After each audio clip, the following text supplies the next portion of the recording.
ಗಂಗಣಪತಯೇ ನಮಃ. ಶ್ರೀ ಗುರುಭ್ಯೋ ನಮಃ. ಹರಿ ಓಂ. ನಮಸ್ಕಾರ.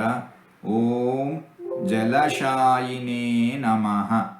ಭಗವಂತ ಪ್ರಳಯದ ಕಾಲದ ನಂತರವೂ ಇರುತ್ತಾನೆ, ಸೃಷ್ಟಿಯ ಕಾಲದಲ್ಲೂ ಇರುತ್ತಾನೆ, ಎಲ್ಲ ಕಾಲದಲ್ಲೂ ಇರುತ್ತಾನೆ. ಪ್ರಳಯ ಜಲಧಿಯೊಳಗೆ ತಾನು ಲೀಲೆಯಿಂದ ಮಲಗಿ ಆಟವಾಡುವವನು ಭಗವಂತ.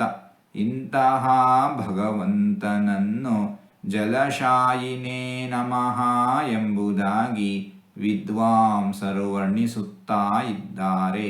ಹೀಗೆ 4 ತೊದಲು ಮಾತುಗಳನ್ನು ಆಡಿದ್ದೇನೆ.